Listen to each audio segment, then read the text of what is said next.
नमस्कार विद्यार्थी मित्रांनो, मी सोनवणे साधना सुमन हायस्कूल नंबर 11 मध्ये आपले स्वागत करते।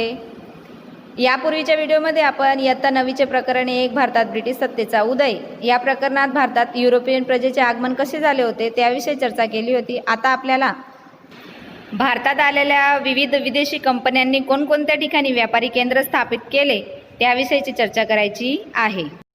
तुमच्या पुस्तकात पेज नंबर 4 वर नकाशा दिलेला आहे आणि भारतात विदेशी केंद्र कोणकोणत्या ठिकाणी स्थापन झाले त्यामध्ये फिरंगी केंद्र आहे, फ्रेंच केंद्र आहे आणि इंग्रजांचे केंद्र आहे, ते आपल्याला पाहायचे आहेत। चला पाहूया। संज्ञासूचीमध्ये पाहूया। स्टार दिला आहे तो फिरंगी केंद्रासाठी, त्यानंतर 2 त्रिकोण दिलेत, एक स्काय ब्लू आणि एक लाल रंगाचा त्रिकोण आहे ते फ्रेंच केंद्रासाठी, आणि एक डॉट दिला आहे स्काय ब्लू रंगाचा तो इंग्रज केंद्रासाठी दिलेला आहे। पहिले आपण फिरंग्यांचे व्यापारी केंद्र पाहूया की भारतात कुठे कुठे आले। तर पहिलं जे दीव गुजरातमध्ये, त्यानंतर दमन हे पण गुजरातमध्ये, नंतर गोवा राज्यात, आणि कालिकट आणि कोची हे केरळ राज्यात आलेली व्यापारी केंद्र होती त्यांची। आता आपण फ्रेंचांचे व्यापारी केंद्र पाहू की भारतात त्यांनी कोणत्या कोणत्या ठिकाणी व्यापारी केंद्र स्थापित केले होते। तर पहिलं माहे या ठिकाणी व्यापारी केंद्र स्थापित केलं होतं, त्यानंतर दुसरं आहे पांडेचेरी आणि तिसरं आहे करायकल, अशा 3 ठिकाणी फ्रेंच ईस्ट इंडिया कंपनीचे व्यापारी केंद्र होते। आता आपण इंग्रजांचे व्यापारी केंद्र पाहू। पहिलंच इंग्रजांचे व्यापारी केंद्र होतं सुरत, त्यानंतर मुंबई, नंतर फोर्ट सेंट जॉर्ज चेन्नई या ठिकाणी त्यांचं व्यापारी केंद्र होतं, आणि एक होतं फोर्ट विलियम कोलकाता या ठिकाणी। असे एकूण त्यांचे 4 व्यापारी केंद्र होते। सुरतमध्ये ब्रिटिश ईस्ट इंडिया कंपनीने प्रथम पेढी म्हणजे त्यांचे व्यापारी केंद्र स्थापले 1613 मध्ये। सुरुवातीच्या काळात कंपनीने सुरत, भरूच, अहमदाबादमध्ये व्यापारी केंद्र स्थापली होती, परंतु या प्रदेशामध्ये मराठी सत्तेचे प्रभुत्व वाढले असता कंपनीला धोका वाटला, त्यामुळे ते दक्षिण आणि पूर्व दिशेकडे पुढे गेले आणि तेथे यांनी मछलीपट्टणम आंध्र प्रदेशात, सेंट जॉर्ज चेन्नईमध्ये आणि फोर्ट विलियम कोलकातामध्ये पण आपली व्यापारी केंद्र स्थापित केली। मुंबई येथे मुख्य केंद्र स्थापन केले त्यांनी 1687 मध्ये। 1668 मध्ये भारतात व्यापार करण्यासाठी फ्रेंच ईस्ट इंडिया कंपनीचे आगमन झाले। त्यांनी माहे, कराईकल, पांडेचेरी, चंद्रनगर, मछलीपट्टणम वगैरे प्रदेशामध्ये आपली व्यापारी केंद्राची स्थापना केली, जे आपण नकाशामध्ये पण पाहिलं। 18व्या शतकात इंग्रज आणि फ्रेंच विश्वभरात स्वतःची सत्ता स्थापन करण्यासाठी आणि संस्थाने मिळवण्यासाठी सतत सक्रिय होते। म्हणजे त्यांच्यामध्ये युद्ध होत राहिले की कोण स्वतःची सत्ता पूर्ण विश्वभरात स्थापन करेल, कोणाची सत्ता राहील, व फ्रेंचची राहील का इंग्रजांची राहील। मग भारतात 1746 ते 1763 दरम्यान हे दोन्ही ब्रिटिश ईस्ट इंडिया कंपन्या आणि फ्रेंच ईस्ट इंडिया कंपनीमध्ये सत्ता स्थापन करण्यासाठी 3 कर्नाटक विग्रह झाले। म्हणजे इंग्रज आणि फ्रेंच या दोघांमध्ये 3 वेळा युद्ध झालं कर्नाटक या ठिकाणी, म्हणून त्याला 3 कर्नाटक विग्रह असे नाव देण्यात आले। आणि फ्रेंच ईस्ट इंडिया कंपनीचा पराजय झाला असता ब्रिटिश ईस्ट इंडिया कंपनीच्या राज्य विस्ताराचा मार्ग काय झाला, मोकळा झाला। असे सत्ता संघर्षाच्या अंती फिरंग्यांजवळ दीव, दमण, गोवा राहिले, तर फ्रेंच यांच्यावर चंद्रनगर, माहे, कराईकल आणि पांडेचेरी सारखे प्रदेश राहिले। तर डच प्रजा तर कायमसाठी निघूनच गेली, म्हणजेच की सगळं भारतावर इंग्रजांचं राज्य सुरू झालं। पुढचा मुद्दा आहे प्लासीचे युद्ध। प्लासीचे युद्ध हे सिराजुद्दौला आणि ईस्ट इंडिया कंपनी म्हणजेच इंग्रज यांच्यामध्ये झालेलं होतं। बंगालमध्ये सिराजुद्दौलाचे शासन चालत होतं आणि त्याच्या उतावळ्या स्वभावामुळे त्याचे बरेचसे राज्यामध्ये विरोधक होते, त्यांना त्याचा स्वभाव आवडत नव्हता सिराजुद्दौलाचा, म्हणून ते विरोध करायचे त्याचे। तर अशा पद्धतीने काय झालं की ईस्ट इंडिया कंपनीने सिराजुद्दौलाची परवानगी घेतल्याशिवाय कोलकात्याच्या रक्षणाचा बहाणा देऊन त्यांनी काय केलं, त्यांच्या व्यापारीचे केंद्र होते त्या व्यापारी केंद्राची तटबंदी करून दिली। तटबंदी करून दिली म्हणजे त्यांची परवानगी घेतल्याशिवाय कोणताही व्यक्ती त्या व्यापारी केंद्रामध्ये जाऊ शकणार नाही किंवा येऊ शकणार नाही, अशा प्रकारची तटबंदी केली। मग ही बातमी सिराजुद्दौलाला कळाली आणि सिराजुद्दौलाने त्याला माहीत पडलं की अशा प्रकारे ईस्ट इंडिया कंपनीने केलंय, तटबंदी केली, तर मग त्याने काय केलं, ती तटबंदी तोडण्याचा आदेश जाहीर केला आपल्या सैनिकांना. सैनिक येऊन त्याची म्हणजे ईस्ट इंडिया कंपनीच्या इंग्रजांची तटबंदी त्यांनी तोडून टाकली.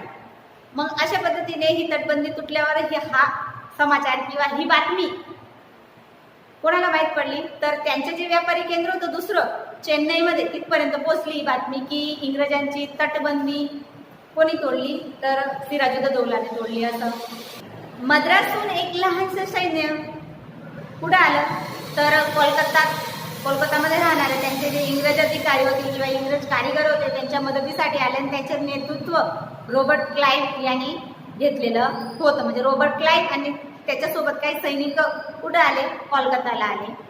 मग कोलकाता आल्यानंतर त्यांना कळालं इंग्रजांचे जे सैन्य होतं ते खूप शक्तिशाली होतं, बरोबर. त्यांच्याकडे बरेचसे नवीन आधुनिक यंत्र होते, त्या काळचे आधुनिक यंत्र होते. तर त्यांना असं वाटू लागलं, कारण नवाबकडे तर मोठी सेना होती आणि त्यांच्याकडे लहानसं सैन्य होतं, परंतु ते कसं होतं, एक आधुनिक होतं, शक्तिशाली होतं ते पण त्यांना असं वाटू लागलं की आपण नवाबच्या सैन्याला पराजित करू शकणार नाही. म्हणून त्यांनी काय केलं, तर त्यांनी गनिमी काव्याचा आश्रय घेतला. गनिमी काव्य म्हणजे एक षडयंत्राचा आश्रय घेतला आणि त्याने रॉबर्ट क्लाइव्ह हा खूपच हुशार होता आणि त्याने काय केलं, षडयंत्र रचलं की आपण नवाबला युद्ध करून पराजित करू शकत नाही, मग आपल्याला काय करावं लागेल, तर षडयंत्र करावं लागेल. मग त्याने षडयंत्र रचलं. त्या षडयंत्रामध्ये कोणाला, तर त्याचे जो सेनापती होता मिर्जाफर आणि एक सेठ होता, सेठ अमीचंद, बरोबर. या दोघांना सामील केलं षडयंत्रामध्ये आणि त्यांनी युद्ध जाहीर केलं सिराजुद्दौलाच्या विरोधी. कोणी, तर ईस्ट इंडिया कंपनीच्या सैन्याने युद्ध जाहीर केलं आणि मग त्यांच्या दोघांमध्ये युद्ध झालं.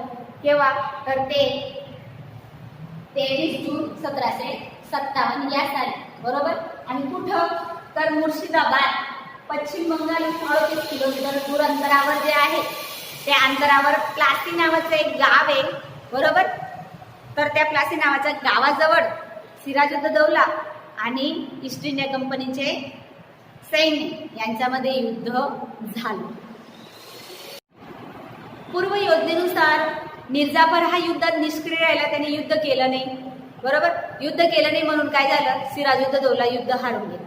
आता सेनापती मिर्जाफर होता, सेनापती युद्ध करणार नाही तर राजा कसं काय युद्ध जिंकेल, म्हणून काय झालं, सिराजुद्दौला युद्ध हारला आणि रॉबर्ट क्लाइव्हच्या या षडयंत्रामुळे काय झालं, तर हे युद्ध फक्त अर्ध्या दिवसात संपून गेलं, पूर्ण झालं, बरोबर. आणि ह्या युद्धामुळे काय झालं, तर ईस्ट इंडिया कंपनीला 24 परगण्याची जहागिरी मिळाली आणि मिर्जाफरला सांगितलेलं होतं की इंग्रजांनी सांगितलं होतं त्याला, म्हणजे रॉबर्ट क्लाइव्हने सांगितलं होतं की तुला मी बंगालचा नवाब बनवेन, तर त्याला बंगालचे नवाब बनविण्यात आलं. अशा प्रकारे प्लासीच्या युद्धामुळे भारतात कंपनी सत्तेचा पाया घातला गेला 1757 मध्ये आणि प्लासीचे युद्ध हे संपले. पुढचा मुद्दा आहे बक्सरचे युद्ध. बक्सरचे युद्ध हे प्लासीच्या युद्धानंतर लगेच झालेलं आहे काही वर्षांनी. तर बक्सरचे युद्ध हे मीर कासिम आणि इंग्रज यांच्यामध्ये झालेले आहे. प्लासीच्या युद्धानंतर मिर्जाफरला इंग्रजांनी बंगालचा नवाब बनवला आणि त्याच्याकडून वेगवेगळ्या निमित्ताने पुष्कळ धन कमवलं आणि पुष्कळ धन कमवल्यानंतर हळूहळू त्यांना अजून आस होती, इच्छा होती की आपण जास्तीत जास्त अजून धन कमवावं, जास्तीत जास्त अधिकार आपल्याला भारतात प्राप्त व्हावे. त्या निमित्ताने त्यांनी काय केलं, तर त्यांनी मिर्जाफरला नवाबच्या पदावरून हाकलून दिलं आणि मीर कासिमला नवाब बनवून दिला की जेणेकरून त्यांना अजून जास्त अधिकार प्राप्त होतील. अशा जास्त अधिकाराच्या लालसेमध्ये त्यांनी मीर कासिमला नवाब बनवलं. परंतु मीर कासिम हा मिर्जाफरपेक्षा जास्त काय होता, महत्वाकांक्षी होता. तो इंग्रजांचे जास्त ऐकायचे नाही, त्याच्या मताप्रमाणे काय करायचा, कार्य करायचा. मग त्यामुळे काय झालं, तर इंग्रजांना हे आवडत नव्हतं की मीर कासिम आपलं ऐकत नाही. त्यांना कसा व्यक्ती पाहिजे होता की त्यांचं ऐकणारा, ते जसं सांगतील त्या पद्धतीने करणारा. परंतु मीर कासिम तसं करत नव्हता, म्हणून त्यांनी काय केलं, मीर कासिमला परत नवाबच्या पदावरून हाकलून दिलं आणि मिर्जाफरला परत नवाब बनवून दिलं. मग त्याच्यामुळे मीर कासिमला खूप राग आला की मला नवाबच्या पदावरून हाकलून दिलं. मग त्याने काय केलं, अयोध्याचा नवाब होता, त्या अयोध्याच्या नवाबकडे मदत मागितली की तुम्ही मला मदत करा, मला इंग्रजांना हरवायचंय, बरोबर, आणि मला नवाब बनायचंय. मग त्याच काळी अयोध्यामध्ये बादशाह शाह आलम हा पण आलेला होता, त्याचे पण सैन्य होते.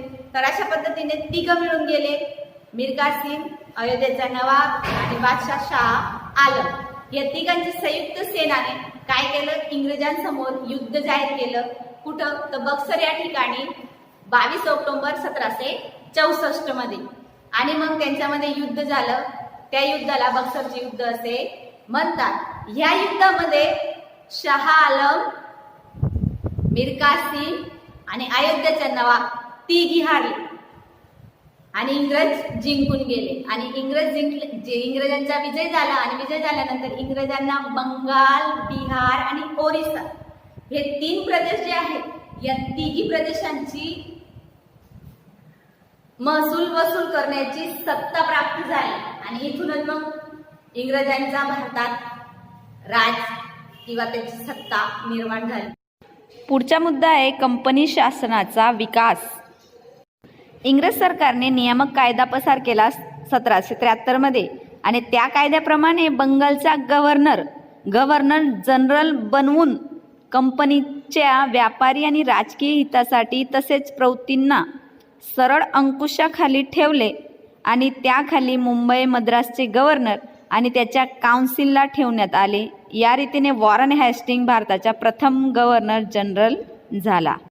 म्हणजेच ईस्ट इंडिया कंपनीने आपले जे नीती नियम बनवलेले होते त्यात काही परिवर्तन आणले आणि जे पद होतं गव्हर्नरचं ते पद बदलून गव्हर्नर जनरल पद हे आणलं. आणि त्यानंतर मुंबई मद्रासमध्ये हे गव्हर्नरची काउन्सिल पण बनवली की त्यांच्या खाली हाताखाली कार्य करणारे लोक. आणि पहिलाच गव्हर्नर वॉरन हेस्टिंगला बनवले.